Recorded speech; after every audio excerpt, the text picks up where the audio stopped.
कभी सोचा है कि किसी पौधे को जंगल की आग क्यों कहा जाता होगा? आज हम एक ऐसे ही शानदार पौधे की दुनिया में गोता लगा रहे हैं, जिसका साइंसी नाम तो ब्यूटिया मोनोस्पर्मा है, लेकिन इसकी कहानियां इससे कहीं ज्यादा दिलचस्प हैं। जी हाँ, ये कोई आम दरख्त नहीं है। इसे ढाक, पलास और यहाँ तक कि बंगाल क्यूनू भी कहा जाता है। हर नाम अपने अंदर एक अलग तारीख और सकाफत समोए हुए है। जंगल की आग, ये नाम ही कितना ताकतवर और दिलचस्प है ना? ये नाम सुनते ही दिल में एक तजस्सुस पैदा होता है कि आखिर इस पौधे में ऐसा क्या है। तो आइए आज मिलकर इसकी सैर करते हैं। चलिए तो फिर शुरू करते हैं। सबसे पहले इस फ्लेम ट्री से बाकायदा मुलाकात करते हैं और जानते हैं कि ये असल में है क्या और कहाँ से आया है। तो ये रही उसकी पूरी बायोग्राफी। नबाताती नाम है ब्यूटिया मोनोस्पर्मा, लेकिन इसके आम नाम देखें, ढाक, पलास और एक नाम बैस्टर्ड टीक भी है जो थोड़ा अजीब लगता है। ये फबीसी खानदान का एक अहम रुकन है और इसका असल वतन हिंदुस्तान और श्रीलंका है। तो ये तो हो गई इसकी शनाख्त, लेकिन आखिर इस पौधे में ऐसा क्या खास है? इसके लिए हमें इसके अंदर झांकना पड़ेगा, इसके एक एक हिस्से को देखना पड़ेगा। तो आइए इस अजूबा पौधे की एनाटॉमी पर एक नज़र डालते हैं। और ये देखिए, इसके मशहूर ज़माना फूल गुलेटिसू, क्या कमाल की साख्त है। 5 पंखड़ियाँ, तोते की चोंच जैसी नोक और रंग वो शूलों जैसा नारंगी और सुर्खी माइल पीला। अब समझ आया कि उसे जंगल की आग क्यों कहते हैं। फूलों के बाद आते हैं इसके तुखम, यानी इसके बीज। ये इन लंबी चपटी सी फलियों में होते हैं और ये बहुत काम की चीजें हैं, जैसा कि हम आगे चलकर देखेंगे। और तीसरा अहम हिस्सा है ये गोंद। इसे समगे ढाक या चाइना गोंद भी कहते हैं। होता ये है कि जब दरख्त की छाल पर कोई कट लगाया जाए तो ये कुदरती तौर पर निकलकर वहीं जम जाता है। अच्छा, तो अब हमने इस पौधे के ज़ाहिर को तो देख लिया। अब इसकी असल ताकत, इसकी रूह को समझने की कोशिश करते हैं।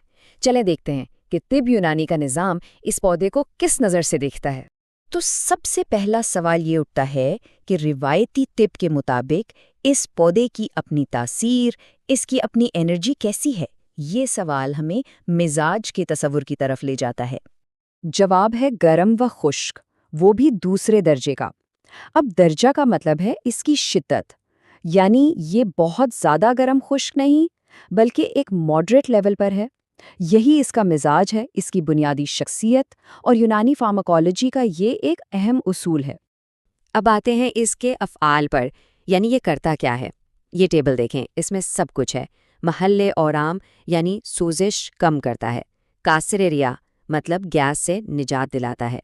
मुस्किन अलम तो नाम से ही जाहिर है दर्द को सुकून देता है। और इसके अलावा मुदिल बोल और हैज़, काबिज और जाली यानी सफाई करने वाले असरात भी इसमें शामिल हैं। इतने सारे फ़ायदों के बावजूद एक चीज़ ऐसी है जिसके लिए ये सबसे ज़्यादा जाना जाता है, इसका एक खास काम, और वो है इसका नफ़ा ख़ास, कातिल करेमे शिकम यानी वर्मिसाइडल। सीधे अल्फाज में पेट के कीड़ों का खात्मा। जी हाँ, रिवायती तिब में इसकी सबसे बड़ी पहचान यही है। तो ये तो सारी थियोरी हो गई। अब देखते हैं कि इस इल्म को असल में इस्तेमाल कैसे किया जाता है। खुसूसियात से अब चलते हैं इसके रिवायती इस्तेमाल की तरफ। यहाँ देखें कितना सीधा साधा ताल्लुक है। चूंकि ये सोजिश और दर्द कम करता है तो इसे सूजन पर लगाया जाता है। इसमें काबिज यानी एस्ट्रिंजेंट खासियत है, तो इसे इसहाल और जरियान जैसे मसाइल में इस्तेमाल करते हैं।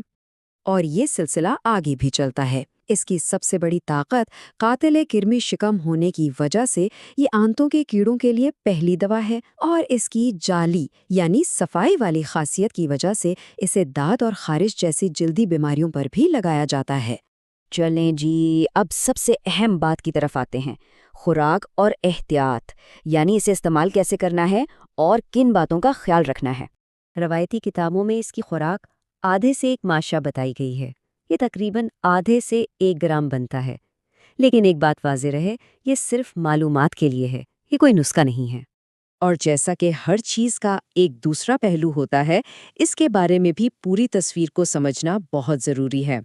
ऐसा माना जाता है कि ये आंतों पर थोड़ा भारी हो सकता है, لیکن یونانی طب کی یہی تو خاص بات ہے، وہ صرف مضر اثر بتا کر چھوڑ نہیں دیتی بلکہ اس کا توڑ بھی بتاتی ہے۔ اس کے لیے مسئلے استعمال ہوتا ہے، جیسے گلے سرخ یا کتیرا گوند، جو اس کے اثر کو بیلنس کر دیتے ہیں۔ ایک اور دلچسپ بات یہ کہ اگر یہ پودا نہ ملے تو روایتی طور پر آڑو کو اس کا بدل سمجھا جاتا ہے۔ اور ہاں، یہ کئی مشہور دوائیوں کا بھی حصہ ہے، جیسے خب دیدان اور صفوف سیلان الرحم۔ اس سے پتہ چلتا ہے کہ طب میں اس کا کتنا اہم مقام ہے۔ تو ہم نے دیکھا کہ کیسے ایک پودے کی کہانی میں صدیوں کی حکمت اور سائنس چھپی ہوئی ہے۔ یہ بات ہمیں سوچنے پر مجبور کرتی ہے کہ ہمارے ارد گرد فطرت میں نہ جانے اور کتنے ایسے راز دفن ہیں جو بس اس بات کے منتظر ہیں کہ کوئی انہیں کھوج نکالے۔